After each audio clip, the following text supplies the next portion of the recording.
Good afternoon class. इससे पहले वाली क्लास में कौन सा आर्टिकल पढ़ा रहे थे? Article number 44 polity. पॉलिटी में क्या पढ़ रहे थे? डीपीएसपी। डीपीएसपी क्या है? राज्य के कर्तव्य। हम लोगों के कर्तव्य भी आएंगे आगे, आर्टिकल नंबर 51 में आएंगे, लेकिन अभी किसके कर्तव्य चल रहे हैं? राज्य के कर्तव्य। राज्य के कर्तव्य में ही आर्टिकल नंबर 44 देखिए। आर्टिकल 44 हिंदी में कहते हैं अनुच्छेद 44। इसमें क्या है? कॉमन, क्या लिखा हुआ बड़े बड़े अक्षरों में? Common civil code. एग्जाम में कई बार पूछा गया है कॉमन सिविल कोड किस आर्टिकल में है। समझ में आ रहा है? हिंदी में क्या कहते हैं इसको? समान सिविल संहिता। समान सिविल संहिता किसमें है? आर्टिकल नंबर 44 में। इसका मतलब क्या होता है? सभी नागरिकों को समान अधिकार, सभी नागरिकों को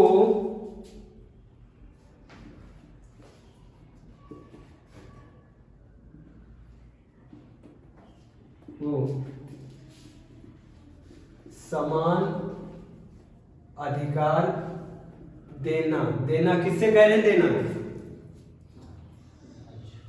राज्य से बोल रहे हैं। देना जब भी क्या बनाना, कोई कानून बनाना है, तुम्हारा कर्तव्य बनता है कि समान अधिकार सबको देना। समान अधिकार कहीं में आते हैं, धर्म में भी समान अधिकार। अगर धर्म की बात करें, धर्म में भाई कोई किसी को पूछना चाहता है, कोई किसी को पूछना चाहता है। इसी प्रकार हमारे दैनिक जीवन में क्या आता है? विवाह संबंधी भी मामले आते नहीं आते। अब कोई करना चाहता है निकाह, और कोई करना चाहता है शादी, और कोई क्या करना चाहता है? जीसस वाली पद्धति से भी तो शादी होती, वो शादी करना चाहता है। जिसको जो मर्जी वो शादी करे, इसमें राज्य हस्तक्षेप नहीं करेगा। राज्य मतलब भारत सरकार। भारत सरकार हस्तक्षेप नहीं करेगी। आ रहा क्लियर? वो आर्टिकल नंबर 45 डालो। 14 साल से कम उम्र वाले को क्या बोलते हैं? बालक। सभी बालकों को जो 14 वर्ष से कम उम्र के, उनको क्या करना है? उनको निःशुल्क शिक्षा प्रदान करवाना है। किसको? राज्य को। किसने बोला है? संविधान निर्माताओं ने बोला है। अब ये करते नहीं करते, ये अपने अपने राज्य में देखो भाई। उत्तर प्रदेश में तो पता नहीं। आर्टिकल नंबर 45 बालकों को, बालक मतलब बालकों को, बालक मतलब पॉलिटी में 14 वर्ष से कम आयु के। आ रहा ना समझ में? आर्टिकल नंबर 45 बोल रहे हैं 14 साल से कम उम्र के आयु के बच्चों को क्या करना है? निःशुल्क शिक्षा प्रदान करवाना। निःशुल्क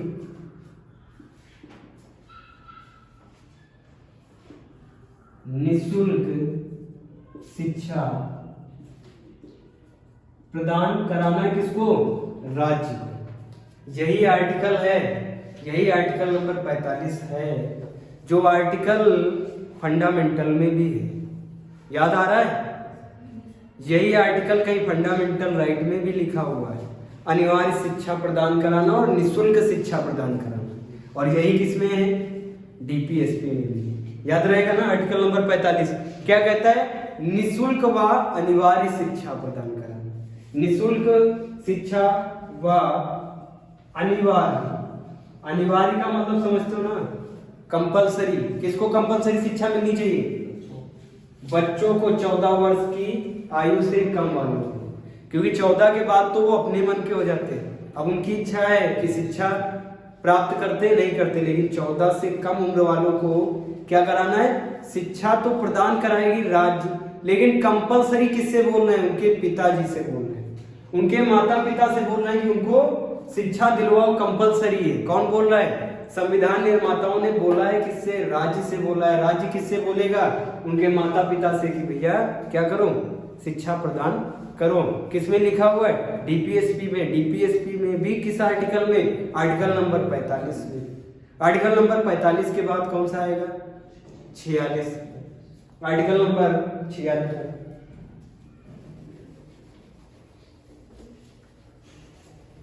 आर्टिकल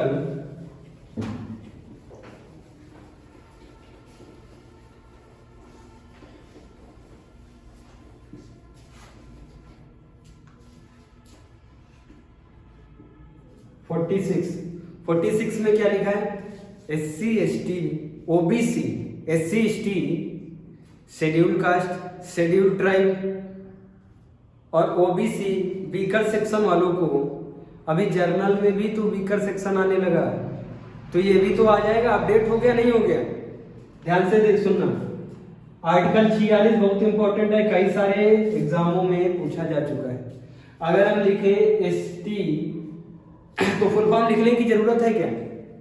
अगर हम लिखे SC तो समझ जाओगे, OBC भी सब अलग अलग कैटेगरी में आते हैं। और इसी में अब आने लगा है क्या? जर्नल में इकोनॉमिक वीकर सेक्शन आने लगा ना। ध्यान से सुनना, कौन कौन SC ST OBC जर्नल में वीकर सेक्शन के शैक्षणिक एवं आर्थिक हितों को, शैक्षणिक मतलब शिक्षा, आर्थिक हितों मतलब पैसे में सहायता करना, किसको? SC ST OBC को। इसीलिए तो देखा है बीटेक वगैरह में फ्री में एडमिशन होते हैं। फ्री में एडमिशन किसके होते हैं? इनके फ्री में एडमिशन होते हैं। आ रहा ना समझ में? अभी भी शैक्षणिक वाले में वीकर सेक्शन को नहीं रखा जाता है। तुम जर्नल हो, खूब गरीब हो, लेकिन फ्री एडमिशन नहीं होगा। ध्यान से सुनना, इसमें क्या होता है? आर्टिकल 46 में लिख रखा है। और किसको बताया? राज्य को बताया। राज्य के अंदर स्कूल होते नहीं होते? जब राज्य के अंदर स्कूल है, कॉलेज है, तो वो राज्य जब कानून बनाएगा तो उसको फॉलो करेगा। समझ में आ रहा है? वो क्या करता है? इन लोगों को क्या करवाता है? Free education. फ्री एजुकेशन में ये सब सारी डिग्रियां बहुत फेमस है। कौन सी? बीटेक, MBA, BBA, ये सब बड़े फेमस हो गए इस टाइम पे। इनमें पकड़ पकड़ के ही ले जाते हैं सबको। समझ में आ रहा है? क्यों? इसमें सबका फायदा कैसे? कॉलेज सबसे खतरनाक है। गवर्नमेंट क्या करे? गवर्नमेंट ने कहा भैया इन लोगों को, उसने कहा एजुकेट करो। किसमें? फ्री में एजुकेट करो। उसने एजुकेट करने के लिए कहा। उसने ये नहीं कहा इन लोगों से क्या कमाओ, पैसे कमाओ। क्योंकि ये जो गवर्नमेंट है इन लोगों को कितने देती है? 5 लाख रुपए पर बच्चे पे 5 लाख देती है। समझ में आ रहा है? अब बच्चे को तो क्या मिल रहा है? फ्री एजुकेशन मिल रही। अब इनको कई सारे बीच में दलाल होते हैं, वो पकड़ के ले जाते हैं। उनको 5 लाख मिल रहे हैं ना, दलाल को दे देंगे 10,000। वो फ्री में घर पे बैठा 10,000 मिल रहे हैं, क्या बोले उसके। और वो ढूंढता है किसको? SC ST को, OBC को ज्यादा नहीं ढूंढता है, क्योंकि इसकी जो है स्कॉलर कम आती है। SC ST की कंपलसरी स्कॉलर का मतलब ये रुपए आ जाते हैं पूरे, और उसके बाद पढ़ाने के पैसे अलग से आते हैं। बहुत बड़ा फायदा है, बहुत बड़ा धंधा चल रहा है। समझ में आ रहा है? क्या करते हैं ऐसे लोग, ये जो 10-10 हजार वाले लोग हैं ना, इनको कॉलेज पकड़ के रखता है। फोन मिलाता है जब एडमिशन चलने लगते हैं, कहता भैया अपने काम पे लग जाओ। किसको ढूंढो? जो इंटर पास हो गए हैं। कौन है? SC है या ST? समझ में आ रहा है? इनको ढूंढो, पकड़ के लाओ। क्या करवाना है? BTech, MBA, BBA। ये जब जाते, अरे उनको डिग्री मिल रही। बीटेक कितनी बड़ी डिग्री, MBA कोई छोटी डिग्री है क्या? ये BBA कोई छोटी डिग्री? गए, कहा तुमको फ्री में पढ़ाएंगे, छेना भी खिलाया, कोल्ड ड्रिंक भी खिलाई, बैठो भैया। अब 5 लाख का मामला है, अभी आगे तो 5 लाख मिल रहे ना। और उसको पढ़ाना ही कहाँ है? पढ़ाना क्या है? उनसे कहेंगे आज तुम डॉक्यूमेंट जमा कर दो और सीधे 3 साल 4 साल के बाद आना, क्या ले जाना? डिग्री लेके जाना। उसने कहा क्या जबरदस्त एजुकेशन है भारत में, बिना पढ़े डिग्री मिल रही है। और इसी में कौन होता है? देखना ध्यान से आज, तो इसी में जर्नल कैटेगरी भी आती है। जर्नल कैटेगरी को पूरी फीस देनी पड़ती है, 4.5 लाख 5 लाख रुपए उसको पे करने पड़ते हैं। जो 4 लाख 4.5 लाख देगा वो जान लगा के पढ़ेगा। पढ़ेगा नहीं पढ़ेगा? यही प्राइवेट ये भी करते हैं बीटेक, जरूरी नहीं आईआईटी से करते हैं। ये पा जाते हैं प्लेसमेंट 10 लाख रुपए का प्लेसमेंट, और ये बेचारे फंस जाते हैं। आया ना समझ में? जनरल कैटेगरी के जितने भी बीटेक करते हैं सब अच्छी अच्छी पोस्ट पे हैं। इंजीनियरिंग में अच्छी अच्छी पोस्ट पे 50-50 हजार रुपए एक महीने की सैलरी। टेलीकॉम की बात कर रहे हैं, प्राइवेट बीटेक किया है और प्राइवेट बीटेक करके उसकी 60,000 रुपए सैलरी है। पूरी नॉर्थ एरिया का क्या है, पूरी नॉर्थ एरिया को देखता है जनरल कैटेगरी, यहीं से आगे से बीटेक किया है। और उसी कॉलेज से कई लोगों ने और बीटेक किया है जो क्या कर रहे हैं, खेत में पानी लगा रहे हैं। लेकिन वो सिर्फ क्या करने गए थे, एक तो एडमिशन कराने गए थे, दूसरा क्या लेने गए थे, डिग्री। और उसने कस के पढ़ाई की, हर एक चीज उसको पता है। जब प्लेसमेंट वाले आते हैं तो वो ये नहीं देखते तुम सिर्फ डिग्री लेने आओ, वो लाइन में खड़े करके क्वेश्चन पूछते हैं। क्वेश्चन जो फटाफट बताएगा जिसने पढ़ के रखा है, पढ़ेगा वो जिसके खून पसीने का पैसा लगा है। पैसा तो नहीं लगा उनका, वो सोचते हैं क्या कागज मिल जाए काम चल जाएगा, बता देंगे। शादी होने जब लोग देखने आएंगे तो बच्चा है क्या, बीटेक है, एमबीए कर रखा है, मिल जाएगी मोटरसाइकिल, बस काम खत्म। समझ में आ रहा है? ये सब राज्य क्या करते, ये राज्य जब संविधान निर्माताओं ने कह के रखा है क्या आर्टिकल 46 में कि तुम्हारा कर्तव्य क्या है, कि क्या करा उनको सहायता, तो शैक्षणिक सहायता। वो अपने वोट के चक्कर में, सहायता के चक्कर में क्या करते हैं, पूरी सहायता कर देते फ्री।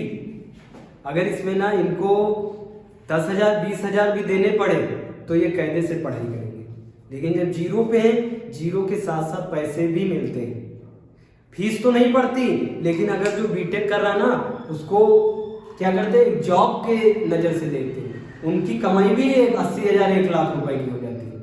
अब जब कमाई हो रही तो सोचते हैं बढ़िया है ना, डिग्री भी मिल रही प्लस पैसा भी गवर्नमेंट दे रही उल्टा, तो बढ़िया है करना। इसीलिए जब भी जिंदगी में बहुत ज्यादा आराम होगी तो शिक्षा हमेशा दूर जाएगी। आराम मिल गई, शिक्षा तो दूर जाएगी। जहाँ पे कठिनाई है वहीं पे शिक्षा आती है। सोफे पे बैठ के पढ़ोगे नींद आ जाएगी, पढ़ने में मन ही नहीं लगेगा। है बात सही नहीं? इसीलिए कठोर जगह पे बैठ के पढ़ना चाहिए। शैक्षणिक, वो SC ST OBC को क्या प्रदान करना है, शैक्षणिक और आर्थिक सहायता। आर्थिक समझ गए ना, पैसे वाली सहायता दे रहा है ना, शैक्षणिक के साथ साथ पैसा भी दे रहा है। स्कॉलर में 10-20 हजार एक्स्ट्रा पा रहे हैं, मिल गई ना, आर्थिक सहायता भी मिल गई। संविधान निर्माताओं ने प्रोत्साहन देने के लिए बोला था, सहायता देने के लिए बोली थी। ये नहीं कहा था कि हर एक को पकड़ के लाओ और उसको पैसे थमा दो। उसने प्रोत्साहन देने के लिए, प्रोत्साहन का मतलब ये होता है जो सच में SC ST बीकर हो, जो गरीब है, उसको क्या थोड़ी बहुत उसकी मदद कर दो, वो भी अपनी जिंदगी में पड़ जाए, लायक बन जाए। ये बोला था संविधान निर्माताओं ने। लेकिन नेता तो बहुत खतरनाक होते हैं, वो सोचते हैं कि इस बार दे दिया ना सारी स्कॉलर तो वो बच्चा वोट हम ही को देगा। 18 साल के ऊपर ही तो करते हैं बीटेक वगैरह, वोट वाले हो गए नहीं हो गए, ये सिस्टम चल रहा है। आर्टिकल नंबर 47 डालो, आर्टिकल नंबर 47 आ रहा है ये समझ में, ये अच्छे से समझ में आएगा क्योंकि ये प्रैक्टिकल लाइफ में सबके हो रहा है। आर्टिकल नंबर 46-47 उस समय के जिसने भी भैया संविधान लिखा है, बताओ आज से 78 साल पहले जिसने संविधान लिखा वो इतने दिमागी थे, आज इतना आगे दुनिया बढ़ गई तब नहीं दिमागी। उन्होंने भविष्य देख के लिख दिया था। जब संविधान निर्माता संविधान लिख रहे थे तो विश्व के लोग पता क्या कह रहे थे, 10 दिन का संविधान है, कह रहे थे 2 दिन का संविधान है। लेकिन दुनिया में सबसे ज्यादा चलने वाला संविधान है भारत का। लुढ़क गए रूस के संविधान, लुढ़क गए अमेरिका का संविधान, समझ में आ रहा है, लुढ़क गया ब्रिटेन का संविधान, लेकिन आज भी नहीं लुढ़का कौन सा संविधान, भारत का संविधान। इतने दिमागदार थे और वकीलों का जत्था था यहाँ पे। जिसने संविधान लिखा था ज्यादा से ज्यादा वकील थे और वकीलों का दिमाग हर तरफ चलता है। उन्होंने भविष्य देख के संविधान लिखा, जबकि अपना जो संविधान है ये भविष्य देख कर लिखा गया। जबकि जितने भी दुनिया में संविधान है भविष्य देख कर नहीं लिखे जाते, वर्तमान देख के लिखे जाते हैं। पहला दुनिया का संविधान है जो भविष्य देख के लिखा गया था। और जो भी भविष्य देखता है वो कभी ठोकर खाता है क्या, उसने तो भविष्य देख रखा है। देखो आर्टिकल नंबर 47, आर्टिकल 47 भी देखो कितनी अच्छी अच्छी बातें लिखी है, उस टाइम पे लिखती है इतनी अच्छी बातें। लिखा हुआ है पोषाहार, पोषाहार स्तर, पोषाहार स्तर और जीवन स्तर को ऊंचा करना।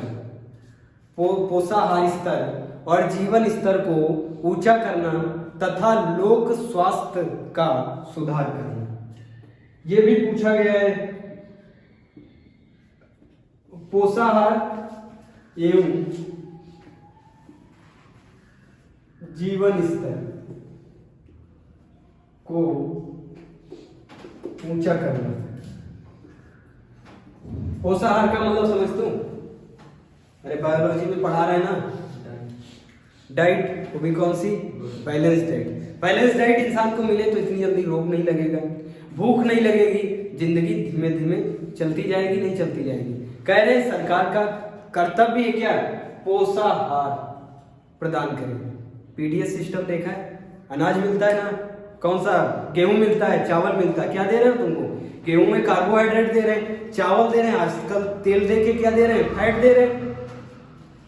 और थोड़ी बहुत दाल अपने मन से खरीद लो, प्रोटीन मिल गई, और सब्जी वगैरह खरीद लो, सब मिल गया ना, हो गया पोषाहार। यही तो है पोषाहार। किसमें लिखा हुआ है? आर्टिकल नंबर 47 में लिखा है। किसको देना है पोषाहार? भारत के लोगों को। और क्या देना है? अच्छा जीवन। जब पोषाहार अच्छा होगा तो जीवन भी अच्छा होगा। मेन फोकस किस पे? पोषाहार पे। पोषाहार ही आता है, आर्टिकल लिख के आएगा पोषाहार पे। आर्टिकल नंबर कौन सा है? 47। किसमें आता है? डीपीएसपी में आता है। समझ में आया? अरे दोनों बातें एक ही है। स्वास्थ्य, कह रहे स्वास्थ्य अच्छा रखना। अरे भाई स्वास्थ्य भी तो पोषाहार से ही अच्छा होता है। अच्छा पोषाहार लोगे स्वास्थ्य भी अच्छा, अच्छा पोषाहार तो जीवन भी अच्छा। कहते हैं नहीं कि अगर पेट सही तो सब सही है। जब पेट में अच्छा अच्छा खाना जा रहा तो सब सही रहेगा।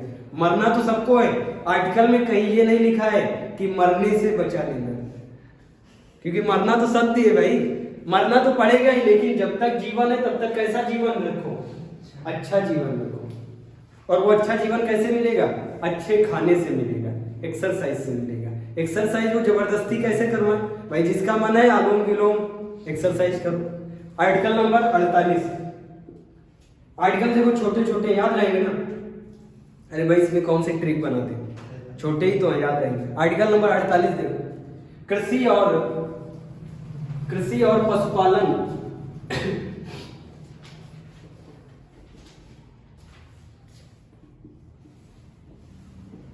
देखो दिमागदार, देखो कितने थे, भविष्य को देख रहे हैं। कृषि और पशुपालन को आधुनिक और वैज्ञानिक प्रणालियों से करना, ऑस्ट्रेलिया के जैसे करना। कृषि एवं पशुपालन कैसा करना? आधुनिक एवं टेक्नोलॉजी बेस्ड। आधुनिक एवं टेक्नोलॉजी बेस्ड। आधुनिक का मतलब होता है मॉडर्न।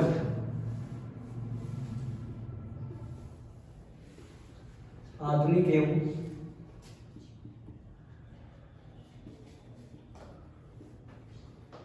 Technology based. थोड़ा हिंदी इंग्लिश सब मिक्स हो गया, हिंदी लिखा है। अरे समझ में तो आ रहा है, क्लियर है? कैसी कृषि करना है? कृषि ऐसी करो भाई, आधुनिक और मॉडर्नाइज। मॉडर्नाइज का मतलब कृषि करना है तो अब बैल से नहीं भाई, कितनी खेती बैल से कर लोगे? क्या लेके आओ?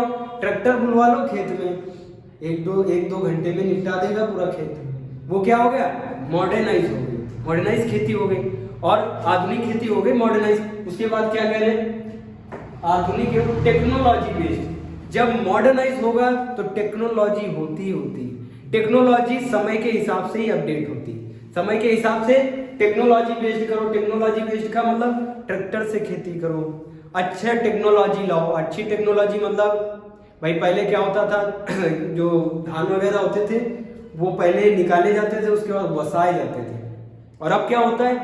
अब ऐसे आ गए ट्रैक्टर, उसमें सीधे धान ही धान निकलता है। देखा है? उसमें धान हमने देखा, पहले कूटा पीटा जाता था, बाद में उसको वसाया जाता था, उसमें हवा लगाई जाती थी, तब वो साफ धान निकाला जाता है। अब टेक्नोलॉजी देखो बढ़ गई ना। ऐसा ट्रैक्टर लेके आ गए तो उस ट्रैक्टर में सिर्फ तुम क्या डालो? पूरा धान उठा के डालो, भूसा अलग और धान अलग निकल आएगा। आगे टेक्नोलॉजी इसी प्रकार से करें, अच्छी टेक्नोलॉजी और आधुनिक तरीके से क्या करना है, कृषि और पशुपालन। पशुपालन में भी लोग दूध लगाते हैं, दूध लगाओगे 1 घंटा लगेगा, अरे 500 हैं भैंस, 500 हैं तो तुमको 10 लेबर रखने पड़ेंगे लगाने के लिए। बड़े बड़े जो फार्म हैं उसमें मशीन वाला सिस्टम होता है, मशीन लगा देते हैं, उसमें से दूध की सप्लाई जाती रहती लगातार। समझ में आया? वो क्या हुआ, आधुनिक एवं टेक्नोलॉजी बेस्ड। किसमें लिखा, आर्टिकल नंबर 48 में। आर्टिकल नंबर 48 के बाद 49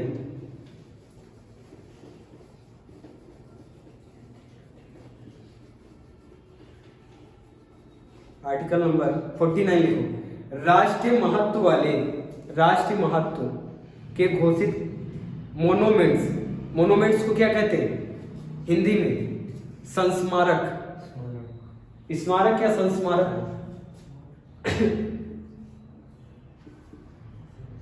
राष्ट्रीय हित ना लिखे, महत्व के। हित क्या होता है भाई, महत्व होता है। राष्ट्रीय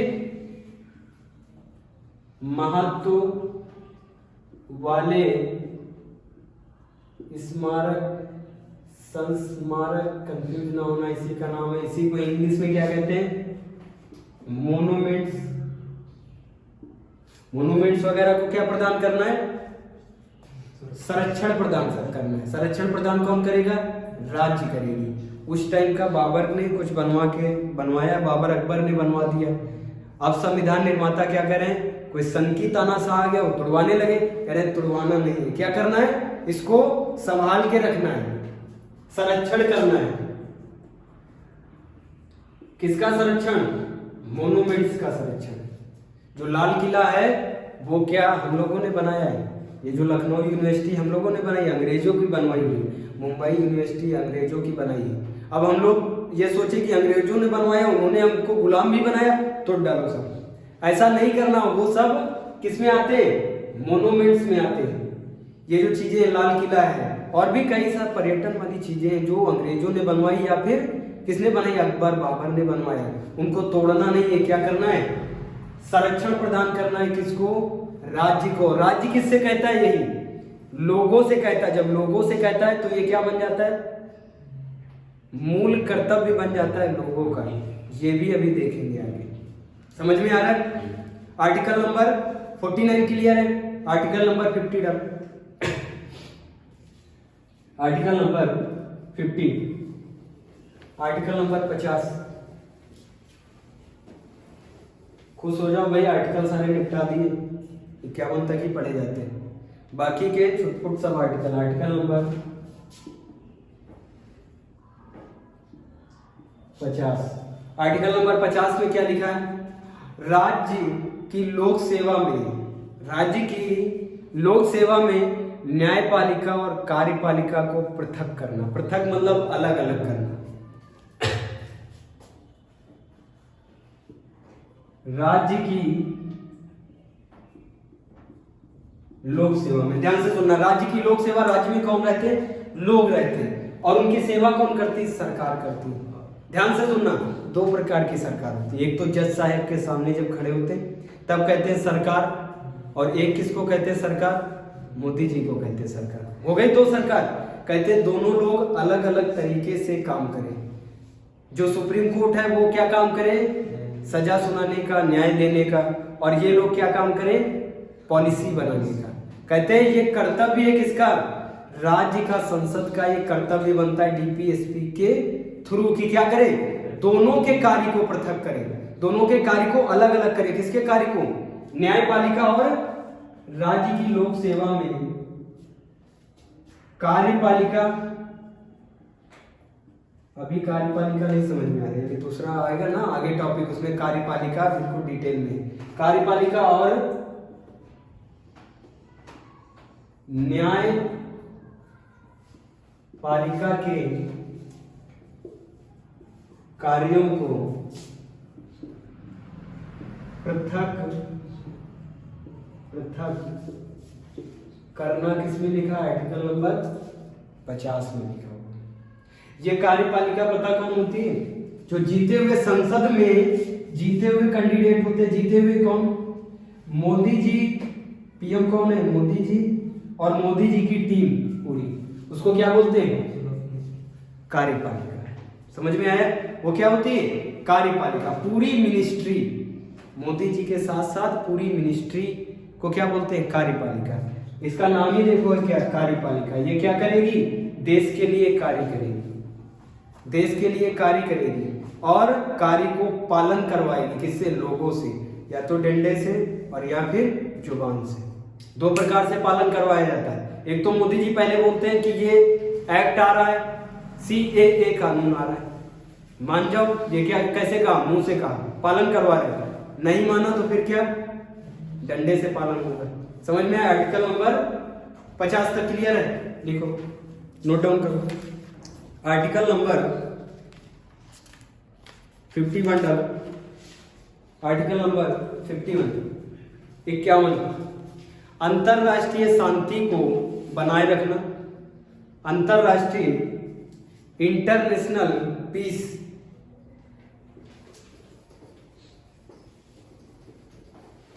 अंतरराष्ट्रीय शांति को बनाए रखना,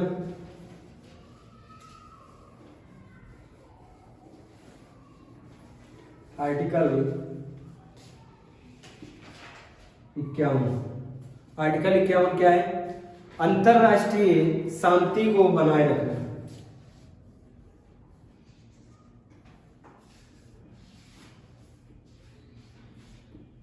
अंतरराष्ट्रीय शांति मतलब इंटरनेशनल पीस, अंतरराष्ट्रीय शांति को बनाए रखना, अंतरराष्ट्रीय शांति को बनाए रखना, उसका सम्मान करना, उसका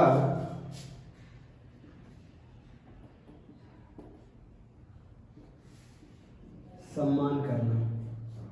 अंतरराष्ट्रीय शांति को बनाए रखना, अंतरराष्ट्रीय शांति का सम्मान करना। किसमें लिखा? आर्टिकल नंबर 51 में लिखा। और भी एक बात लिखी, कौन सी? अंतरराष्ट्रीय संधि को बनाए रखना और उसका सम्मान करना। संधि मतलब ट्रीटी होता है।